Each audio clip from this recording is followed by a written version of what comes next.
Jusqu'à dimanche, le Frames Festival s'installe à Avignon au Palais des Papes.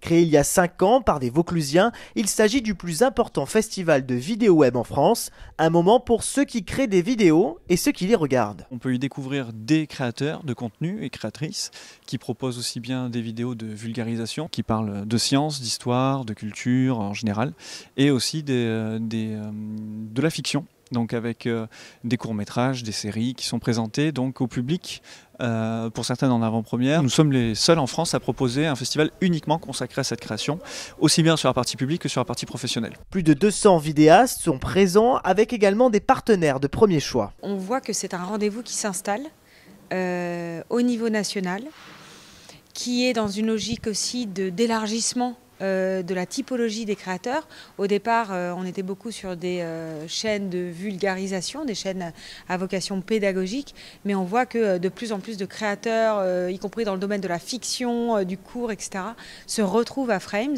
On voit des créateurs qui n'étaient pas du tout journalistes, qui sont absolument pas dans le monde des médias.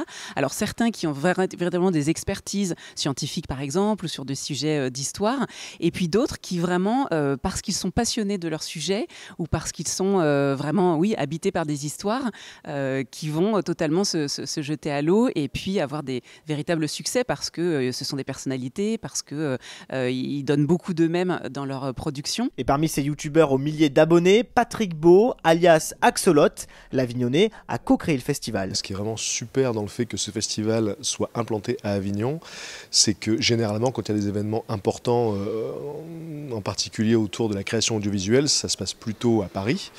Et donc là, on a la chance de pouvoir faire venir les gens. Donc c'est aujourd'hui une grande fierté de pouvoir faire venir autant de créateurs, autant de chaînes de télévision, autant de médias nationaux à Avignon. Après le théâtre au mois de juillet, Avignon est désormais aussi la capitale des vidéastes 2.0.